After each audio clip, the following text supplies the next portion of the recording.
Um, so what we want to kind of work on is today is talking about obviously nutrition while you might be undergoing treatment or after treatment, and hopefully go through some of the questions that come up a lot of the ones I hear the most in terms of diet in relation to cancer, because there's an awful lot of information out there and obviously it can be quite overwhelming at times. What we notice is people now will seek a lot of alternative diets or alternative treatments, and it's kind of good to know is that I think things can work complementary very well. So sometimes, kind of complementary medicine can work with, kind of more scientifically kind of based or conventional medicine. It doesn't have to be one or the other. And it's trying to find what works for you, what works best, and what works, you all know your own body's best. But what we are inundated with this message from the media. And the one thing from the media is always this perception of things like a food being good or a food being bad. And it is such a dietitian mantra, but there is no such thing as a good or bad food, only a good or bad diet. So, for example, I can't say that apples are, like, for example, good for you because it's all relative to how often you have an apple or how it fits into the rest of your diet. No one food will have complete benefits. There's also pseudoscience out there, and there might be, sometimes research projects. And also, if you ever look at something in terms of research, always just look and see how many were in the study. Was it a very small study or was it a very large study? And secondly, where it's been published. Has it been published by somewhere reputable? So that's just something else to think about. What I do think is, with all of this, is don't overthink it. Nutrition isn't complicated. Our bodies are quite basic. Our bodies are not half as judgmental of our food choices as our heads are, okay? So it's just trying to really look at everything from the big picture, look how everything works in synergy, and do the best that you can with your diet and with your intake. So this is just going to be like fun with this. Hang on. There we go. So different health messages over the years, since I've been a qualified dietitian, these are all the messages that have been out over the last 25 years. And when I was in college, it was very much the low fat, kind of everything was low fat, low fat, low fat. I even remember my mum telling us not to put butter on our bread, just jam, because fat was such a, really kind of seen as a very, very, very negative nutrient. And then obviously in the 2000s, the kind of carbohydrate negativity came in, where carbs were seen to be bad and people were taking carbs out and having more fats. And the next thing was okay, well, actually, don't eat fat, but actually butter is good for us and we should be using butter instead of, spreads and margarines. Then came the whole idea that sugar is toxic. And I will say too that there's nothing, if something is toxic, it will kill us. It is toxic, right? So no food or no element of the food can ever be toxic. And that's why the concept even of a detox diet is something that just doesn't make any sense, because there's nothing to detoxify in our body, okay? We have a kidney, we have livers, we have those things that actually help get rid of waste material from the body and any kind of negative things that our body wants to get rid of. And then obviously in the last kind of 4 or 5 years, reducing meat has become a big thing, which is obviously more an environmental as well as diet. So if you look at this at a glance, there's nothing to eat, okay? So if we were to take each message to heart over the last 25 years, there's nothing left. But what we did learn with fats was, okay, we were eating too many of them. We needed to pull back a bit, okay? What happened was, when we were eating too little fats, as a result, we ended up eating too much carbohydrate. So it's not that carbohydrates are bad, it's about finding what works for you. With sugar, because of the low fat products, everything was higher in sugar. We ended up eating too much sugar. We just need to pull it back. And in terms of meat, we probably need to look more at a flexitarian approach to eating, that, we're not over reliant on meat for our protein and looking at other sources. So each of them have given us a message and helped us learn what we need to do. But unfortunately, the way the media portrays it is very much black or white. It's good or bad. And that's what we're kind of up against an awful lot with health messages. When you look at food information, with our job as a dietitian is always looking at the food matrix. We never look at a single individual vitamin or mineral or how it works, okay? So we can say things like, okay, calcium is good for your bones. Calcium is good for your bones, but it has no benefit to your bones if we don't have magnesium, phosphorus, and vitamin D and protein with it, okay? So everything works in synergy together. Vitamin A is a good example to use of this. So vitamin A, we know if you have a raw carrot, you'll get vitamin A from it. If you liquidize that carrot, you will get more vitamin A from it. And if you add a fat to that, like butter on your carrot, and they're soft, you'll get even more vitamin A, because the fats help us absorb the vitamin A to it. So that's how combination where what you do to the food and what you add to the food helps it become more nutritious. Okay. And then another one would be like a calcium supplement. So we know if we give somebody a calcium supplement of about 1400 milligrams of calcium, from the tablet, they'll get about 50% of it. But if they have it from the food source, they'll get more. And the only difference in that is because the food source will have the phosphorus, the magnesium, and the protein with it. So the food matrix is what we talk about all the time, is how everything works in synergy together. And that's why, you know, timing of foods is important, and having all elements of a meal is important. And we'll talk a little bit more about that as we go along. So for everybody, you're going to have different needs at different phases, and you're all going to be at different phases. You know, sometimes during treatment, you will need more calories. For most people, they will need to kind of really try and maintain their weight. A lot of people will experience digestive changes, and that can be to do with medication, it can be to do with the disease, it can be to do with stress, all these different reasons, but it's all very real, irrespective of what causes it. There can be appetite and taste changes, nausea, fatigue, unwanted weight changes, and all of this happens during treatment. And during treatment is when people tend to look at what can I do? What can I do to nourish myself best during this? And sometimes you got to really listen to what your body says. So if you're not feeling well, you know, very, very high fiber, healthy foods just mightn't sit well in your stomach, and they're not the best thing for you at that time. When you're feeling better, we can focus on the overall healthy eating, getting your diet kind of looking healthy, keeping active, maintaining a healthy weight. But during treatment, you have to really look at how you're feeling at that time and what your body is looking for, and listen to those signals. The brain is really important in terms of fueling it, because when we go through treatments like or any type of sickness or treatments that have a lot of toll on the body, it affects our mindset as well. And we know that glucose is the body's main source of fuel. But we also know that a lot of talk around cancer in particular will be telling people to avoid all sugar, or to reduce carbohydrates, or not feed the cancer cell. And this is where it becomes a little complicated. So if I say to you that, I mean, all cells in the body feed off glucose. So glucose, the brain is glucose is the brain's main source of fuel. It uses about 60% of your glucose supply every day. It relies on about roughly 5 to 6 grams of glucose an hour. So we use about 145 roughly grams of glucose in a 24-hour period. And our brain uses glucose, and then our muscles use glucose. So we do need at least about 1,000 calories a day from carbohydrates in order to get glucose. All glucose will come from carbohydrates. The problem is when people go into a low carb or low sugar, they may, yes, a cancer cell will also feed off glucose, because it's a cell like, you know, another cell, it will feed off glucose, but you can't dictate which cell you're starving. So if you take all sugar or all carbohydrates out of the diet and kind of trying to starve the cancer cell, you're starving all your other cells too. And what the body will do is it will try and readjust and find another way of fueling it. So with carbohydrates, the real message there is that we look at the type of carbohydrate we go for when we look at the quantity.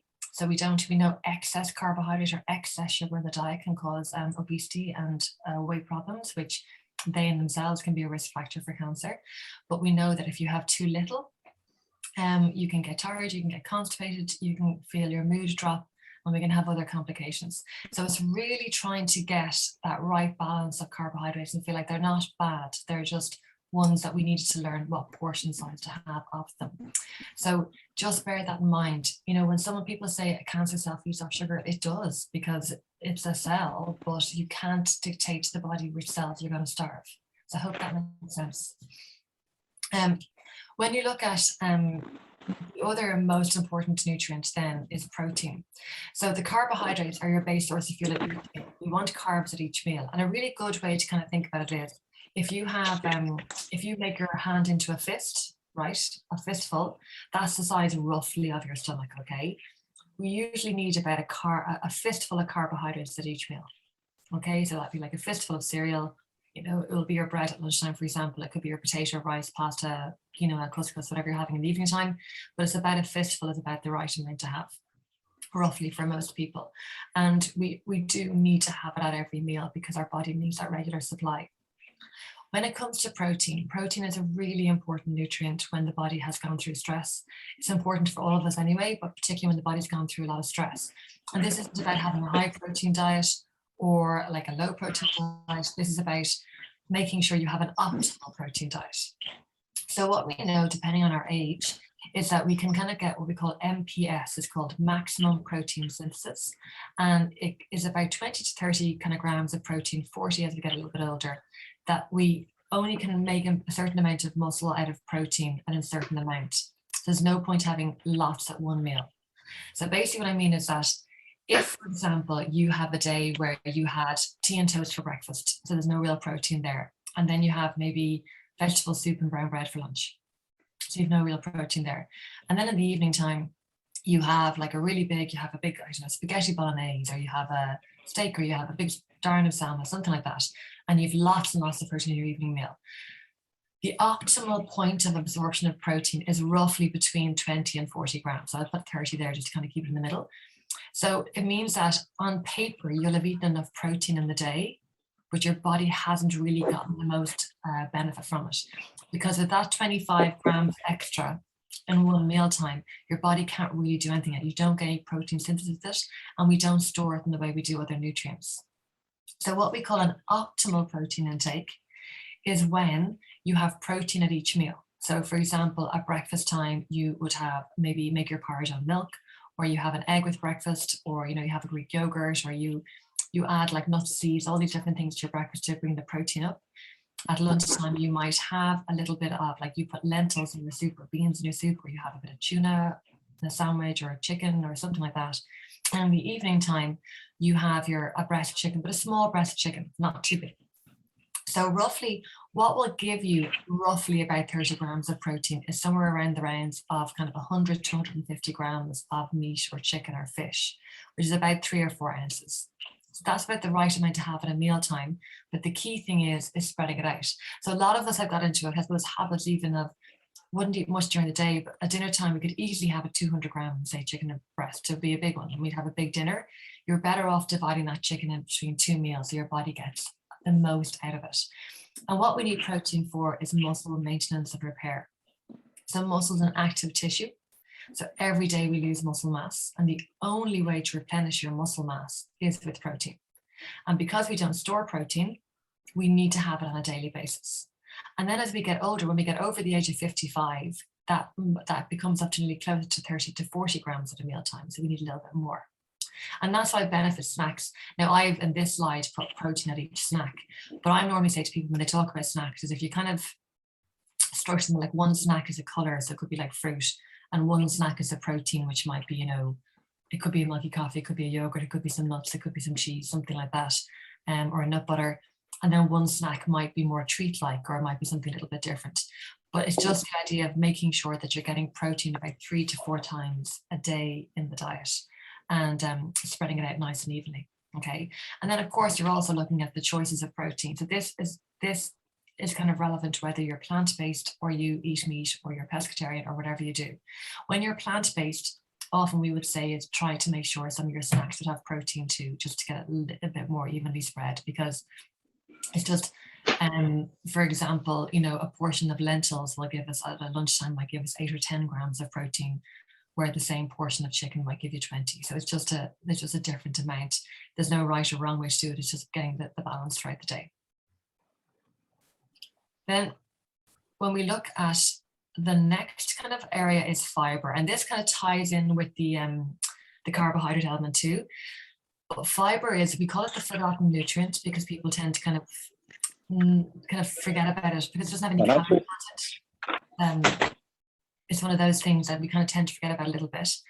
But with fiber, your tolerance to fiber can really, really change at different stages during treatment and can change after treatment. And a little bit at the beginning is our instinct is to start eating really, really healthily, to give my body the best I can give it. And we start eating loads of fruit and vegetables and nuts and seeds and beans, and we start eating all these foods. And it just depends on what your body can cope with and what your body can manage. For some people, that might be too much, okay? Some people might get problems with constipation during treatment. Some people will have problems with wind and bloating. Some people might have frequency. and some people will have no problems. But more than often, people will have some form of gut unrest at some point during treatment. Probiotics can be really beneficial, but if you take a probiotic, I'd always just check with your pharmacist or your team to make sure that they're okay with you taking it. But absolutely, it can really benefit during treatment. And then you can get probiotics naturally from food, which you can get from things like dairy, like yogurt, dairy products, and you can get it from things like kimchi or like sauerkraut or fermented kind of vegetables or foods like that as well. But when we look at fiber, there's two different types of fiber. We have soluble fiber, which is like your fruit, vegetables, and kind of oats. And then we have insoluble fiber, which is like your nuts and seeds and kind of more the whole grains, the stuff we tend to think of as more kind of fibery, I think. And they have two very different roles. So what the whole grains do is give us bulk. So they help create a bulk of stool. And what soluble fiber does is actually it slows down the movement of the stool throughout the gut to make sure we have time to absorb all our vitamins and minerals, but it also softens the stool, so it makes it easier to pass. So, sorry, excuse me. If, for example, you're a little bit constipated, our reaction sometimes can be to start having more brown bread, more high fiber cereals and nuts and things like that. Where sometimes we're constipated, we might need just more of the soluble fiber, like the fruits and vegetables and softer foods. But if your stools are loose, sometimes you might need more of the bulk to help bulk up the stool. So it really depends on where your gut is. If you're having a lot of problems with wind and bloating and feeling quite uncomfortable, I would say pull back a wee bit on the fiber and just gradually, increase it slowly to see what your body's tolerance is. Because I can guarantee you, if all of us here, say there's about 25 of us here, if we're all here and we look at the recommendations are we should have 25 to 35 grams of fiber a day, we'll all have a slightly different kind of optimal amount for each one of us, because we all know what our gut suits, okay? So it's really trying to work on that. So you might find if you're feeling quite uncomfortable that things like brown rice and brown bread are a bit too much for the gut, and you're better at the moment having white rice or white pasta and having a little bit less. Or likewise, you might find having white bread just bums you up and the brown is better.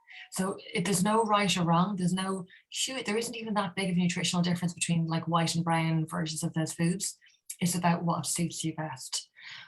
To get a nice balance, a gentle balance of fiber throughout the day, what I would say is trying to have some color at every meal. So literally, if you have a little bit of fruit with breakfast, there are some vegetables or salad with lunch, and there's vegetables every evening, that you're getting that kind of baseline, you're getting a little bit of fiber at each meal time and not having too much at one time, nice and evenly spread throughout the day. If you're finding lots of problems with wind and bloating, you might find softer fruits and vegetables are nearly a little bit easier in your gut. So sometimes like chewing an apple even the chewing action, we can actually cause wind to go into our gut, and that can cause a little bit of bloating and discomfort. Whereas if the apple was actually kind of, baked or cooked or in something nice and soft, it's actually nice and easy on the gut. So sometimes think about it, the more work that's done to the food before you eat it, it might be easier in your tummy. And that's particularly if you're having any problems where you feel like your tummy's not 100%. That will probably resonate with some of you and not all of you, but it's important that there's no right or wrong way to do that during treatment. After treatment, when the gut's settled down and everything is settling down, then you work on what your low tolerance for fiber is. When we look at color, right? So as dietitians, we're obsessed with color and plates. We hate to see a beige plate. We hate to see anything like looking beige at a meal time. And there's loads of different reasons for it. So we have, like, in terms of, there's meant to be nice little things popping down here to show me, but anyway, they're not happening. So if we have, like, we look at all the different colors have benefits. So greens, for example, we want people to have something green every single day, because green foods are really, really rich in folate, but they also have phytochemicals. And some of you may have heard of phytochemicals before, some of you may not. A phytochemical is a compound present in a plant-based food, normally a fruit or vegetable, that gives it its characteristic color or flavor. So what makes broccoli green is a chemical called an isocyanate, is a long word. And that's what we get the benefits from that when we eat it. What makes tomatoes red are things like lycopenes or beta carotene, which our body then converts into like vitamin A. So they all have different, or what, let's say, for example, gives garlic its flavor is a phytochemical called allicin. So all fruits and vegetables We talk about them mainly in terms of vitamins, but they also have these other elements too. And that's why I suppose vitamins are great if you take them, they can complement your diet, but they don't replace the food. And this is where I come back to my food matrix. So I know, for example, in a carrot, yes, there'll be vitamin A and beta carotene, but then there's also the fiber and there's other components in there that give the body benefits too that work together and help us absorb it. So with all of these, what I like to say, we talk about the rainbows. I know the recommendations now are to have 5 to 7 fruit and vegetables a day. And like at one point, they will hope to increase that to 7 to 10. And we're just kind of working slowly towards it. If you have color at every meal, you will get your 4 a day in quite easily. Okay, you might even get 5 if you have a couple of colors in the evening time. So by doing color at each meal, it kind of helps you get the closer to the recommended amounts. And then you want a variety color. So if you look at these, like red ones are red fruits and vegetables are particularly high in lycopenes. Lycopenes, a lot of the research there is particularly beneficial in men's health. So it really seems to help with men. It still helps women too, but seems to be more beneficial in men's health. The greens will have your folate. The yellows tend to have more of a B6. I would say bananas would be quite unique in that they have magnesium and B6 are really gentle on the tummy and very kind of, particularly if you're not feeling great, a very easy fruit to digest and not constipating despite what old wives' tales will tell us. And then you have purple foods. Purpley foods are really, really high in vitamin C and really, really lots of nutrients. So each color will have its different benefits and mainly because of these phytochemicals more than anything else. And that's why we love people to get a variety of color. So if you're having 2 or 3 veg in the evening time, it was great if they're all of different colors as much as possible to help. So lutein there, that's now popped down for me. Lutein is present in a lot of the red colored fruits and vegetables. It's really good for brain health and really good for immune support. And that's another important thing to note. No food, there is no one food that will boost your immune system. If you ever see a headline that talks about something boosting your immune system, there's no science basis to that. We can't boost our immune system. What we can do is support it. And we can support it with good nutrition, but we can't boost it. So just be kind of conscious of that. Vitamin B6 is particularly important for helping us release energy from food. It helps us release energy from carbohydrates and from proteins, and actually really good for our overall energy levels. And it's predominantly in our green vegetables and will be in bananas as well. Vitamin E, so that's one of the more fat soluble ones, is nuts. And there's lots of research around now to really encourage people to have nuts in their diet every day. A lot of research show that people who include nuts in their daily diet, tend to live longer, have lower heart disease, lower cancer risk, and lower risk of type 2 diabetes. So it's just trying to find the ones that you like. It can be nut butter, it can be whole nuts, but getting them in the diet or adding them to a cereal or yogurt or something like that can be really good. When you look at the nuts again, for example, like walnuts are the highest in omega-3. Brazil nuts are the highest in selenium. Almonds are the highest in vitamin E. So they all have their own different benefits. So again, you can't pick one over the other. They're all really, really good. Folate is a water-soluble vitamin, so we need it every single day. We tend to think of it in terms of women having babies, but it's also really important for the heart and important for energy, anything like that. So that comes from all your green. So once you have a green every day, you take care of that. And then vitamin C, the one we all know. And vitamin C is the one vitamin that we don't tend to be deficient in, actually. We get enough in nearly one serving of fruit or vegetable, but it's really important for wound healing, for skin health, and for immune support. So, sorry. So they would all be the different combinations that would be the kind of really important for immune support. And actually vitamin A also that I mentioned earlier. Vitamin D, I think we all know at this point that we should be taking a vitamin D supplement, even when it came out in relative to COVID, how important it was in helping immune support. So vitamin D, we know it helps with bone health, helps us absorb calcium, but it's really, really, really important in immune support as well, hugely important. And we would say everyone should take a vitamin D supplement between the months of October and March. And then necessarily in the summertime, you don't necessarily need to take a vitamin D supplement because we can get vitamin D from sunlight. Now, if you wear anything higher than factor 8, you don't really absorb it. So like we would say is that like if your hands are exposed, like if you're out between kind of 12 and 3 o'clock in the day between April and September time, and your hands are exposed, you'll get enough vitamin D. You'll get vitamin D in that way. I do take it during the summertime. I take it all year round, and just to kind of keep the momentum going. But we can get it in sunlight. You need 10 to 15 minutes exposure with no sun cream on to get your vitamin D during summertime to keep that up. But it's really important for immune support. And again, when we started with vitamin D, we were all thinking of it just relative to bones. And as we've learned and gone on, we realized it has so many more roles in the body than we had first thought. So the common myths and questions that I get an awful lot in relative to diet and cancer will be, these are the ones I have. Oh, and a spelling mistake there in the middle of it. Apologies about that. So these are the ones I get. You may have other questions for me too. But one is, do I need to follow a vegan diet? And this, what you'll notice is a lot of the things, they will follow the trends of diet and kind of in the media as well. So no, you don't need to follow a vegan diet. But what we do recommend is that people become less reliant on meat as such, okay? So, you know, you might try having what we call a more flexitarian diet. So like what we do at home now is what I do, like I'm making, for example, a shepherd's pie. There's 5 of us at home. So I now use a smaller pack of mince than I used to. But what I do is I add in a tin of lentils with it. So how we approach a flexitarian diet in our house is we're probably still having meat in our diets most nights, but we're using less and much less than we used to. And we add in then, if I'm doing a chicken curry now, I will do maybe 3 chicken breasts for the 5 of us, and I put in chickpeas with it. So our way is pulling back on the quantity that we're using and then adding in beans and pulses with it. And that's what works for our family. For other families, it might work to go, okay, we're going to do plant-based 2 nights a week, and we'll use something like a lentil as our base, or tofu, or tempeh, or corn, or something like that. But I really enjoy having my little bit of steak on a Friday night, and I want to have that. So it's trying to find what works for you, okay? You doesn't have to be all or nothing.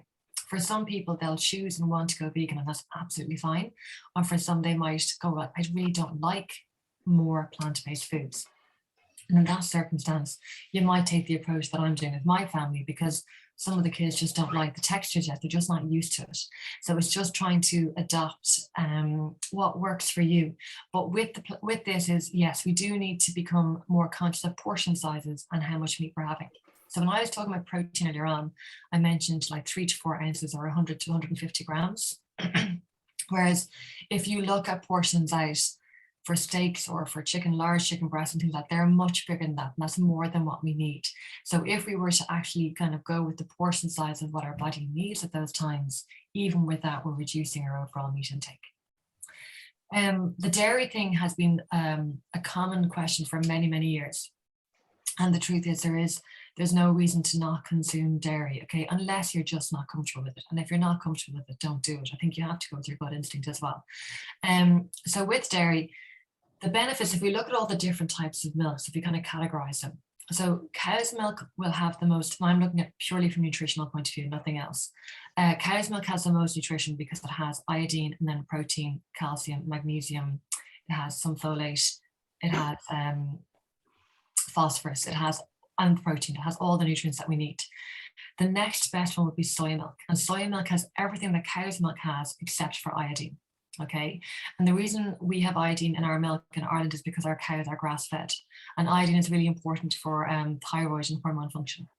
So they would be very, very much in a par, cow's milk and soy milk, only that the cow's milk will have more iodine. Then when you go down to things like your oat or your almond milk or coconut milk, those ones that we use as kind of plant milk alternatives, they all have calcium added into them, but they don't have any protein. And going back to the food matrix that we were talking about before, is you need protein to absorb calcium. So what happens is, so calcium is quite a heavy molecule. And when it sips in, say, cow's milk or soya milk, it clings to the protein throughout the milk. So it's evenly spread throughout the carton of milk. Whereas when you add calcium to, say, your almond or your oat milk, one of those, because it's a healthier, it goes to the bottom.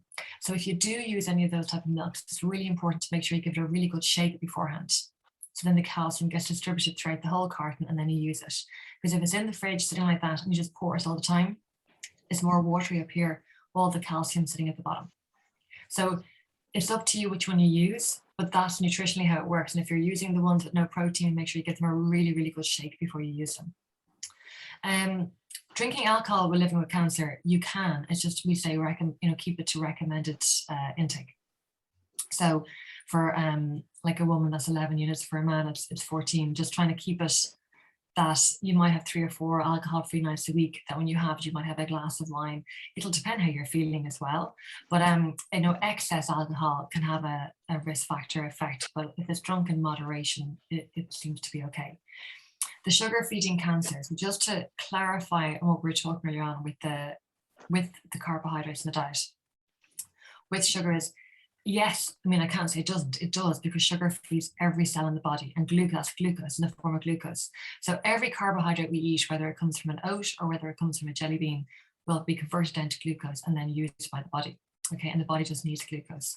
So by what we would say with this, an excess high sugar diets can increase weight, or high sugar diets can kind of result in people having less healthy diets overall, because it displaces the intake of other foods. So kind of trying to keep your sugar intake to about 10% of your calorie intake. You don't need to eliminate it. You 100% don't need to take it out altogether.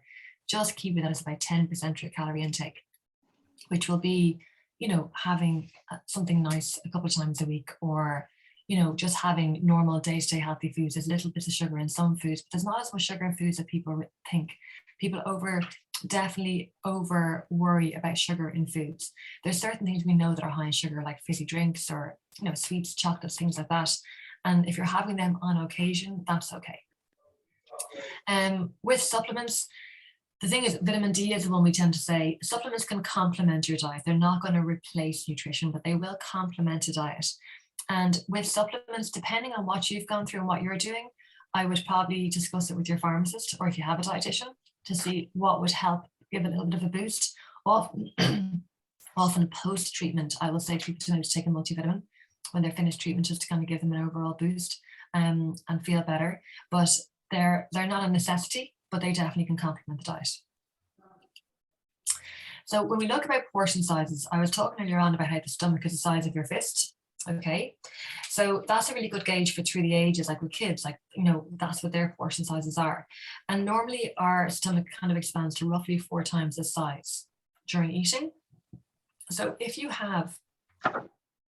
look at this, you know, I mean, there's different ways we say you're fat, you're your thumb, and I think it just gets very complicated when you start getting into all the little bits of what it should be. But I always kind of say, okay, if I have if there's my protein is kind of the, you know, around here, the palm of my hand, and I have a fistful of carbohydrates and 2 fistfuls of vegetables, like that's a really good balanced meal.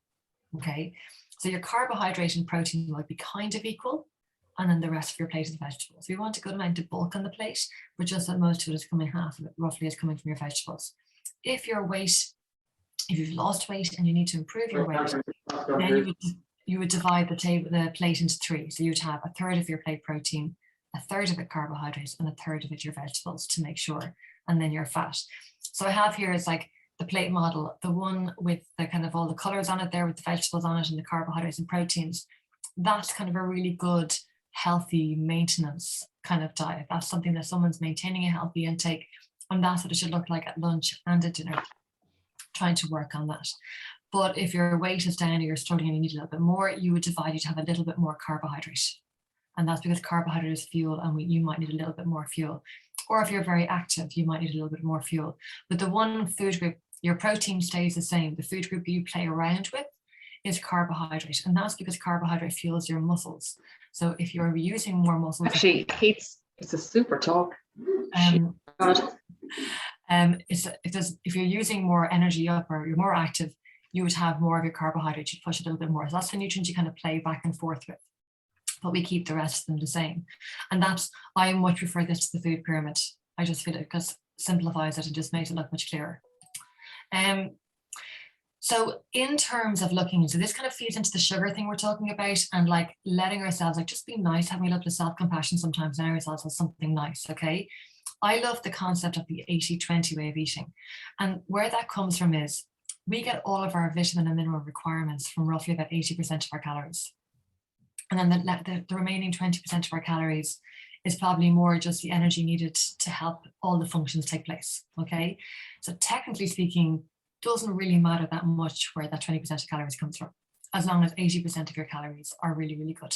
Okay, and that means when I say good calories, I'm talking about like there's color at each meal, there's protein at each meal, there's balance. You know, you have a nice balanced plate. There's a difference there. So snacks and treats are very, very different things. A snack is something that offers nutrition and is part of your daily diet, okay? And ideally, when you look at a snack, you want to ask yourself, does it contain fiber or protein? So if I have a piece of fruit, it contains fiber. If I have some nuts, it contains protein. If I have a yogurt, it contains some protein. They're the real like diet cliche, healthy snacks to go for. And if I have a packet of crisps or a packet of popcorn, to me, I go, okay, the popcorn has more fiber. I'm not looking at calories or salt or trying to examine the labels. I'm looking at which one's going to give me more, okay? A treat is something that may or may not offer nutrition, and it just tastes nice, and it's something that's enjoyed on occasion, okay? So what I say with the treat is, I'd never have a treat when you're hungry, because if you have a treat when you're hungry, you're going to eat more of it. So if you have your normal, like say your textbook perfect diet, you've had your porridge made on milk with fruit for breakfast, and I don't know, you've had fruit for a snack in the morning, you've had your chicken salad sandwich for lunch, you've had a yogurt in the afternoon, you've had your healthy dinner, and you just feel like something nice in the evening time, you might have a bit of a treat. But if you wait and go, well, I have to wait until I'm hungry, I shouldn't eat if I'm not hungry, and you wait until you're hungry to have your treat, you're going to eat more of it, or you'll eat it quicker. So treats are one of those things that just, I think, they're allowed to be in there. Just make sure about 80% of the intake is okay. And recognizing the difference between a snack and a treat. A lot of kids don't recognize this. Like they say they want a snack, but they really mean is they want like they want biscuits, or they want something like that. It's trying to get them used to the fact that like this snacks are part of their routine. Treats are part of the routine, but just less often. And they may or may not offer nutrition. Okay. The current research with nutrition and cancer is always quite vague. Okay, so we've gone through a lot of it, but it's like, we say, yes, eat plenty of fruits, vegetables, whole grains and beans, and that's for the vitamins, the minerals, the phytochemicals and the fiber. Limit intake of sugary drinks, because that's just a sure way of getting loads of sugar in that we don't need. And I know myself, even like I have kind of a rule, like I don't drink calories unless it's wine. I'm like, no, like a glass of wine, I enjoy that, but I'm not drinking calories from sugar, from juices or things like that. Limit your consumption of red meats. You don't have to cut it out, but just be a little bit more conscious now of how much you're having, and maybe looking at ways of bringing in a little bit more plant-based, just to kind of get that balance there. Achieving and maintaining a healthy weight as much as you can, keeping active within your own kind of remit, working on your energy levels, because you sometimes be very, very tired post-treatment. Do what you can. Keep alcohol to within very, very healthy limits. And, limit consumption of like highly processed, fatty, sugary foods. It doesn't say avoid, it just says limit. So it's just trying to keep that kind of really, really working towards almost like that 80-20 concept I'm talking about, where there's room for, some nice stuff, but 80% of the time you're trying to be as healthy as you can. And remembering that diet isn't going to fix everything, but we do, like, real things to look at is kind of go, okay, if I'm sleeping well, my digestion's working well, I've got good energy, I'm just feeling okay, your diet's working well. Usually if your diet's not great, the digestion will be off, or you're tired, or you'll get a signal that there's something amiss. So I'm conscious I want to leave time for questions. How am I doing? I did well. I hope I didn't talk too fast. Okay, we have questions there in the chat. So what I might do is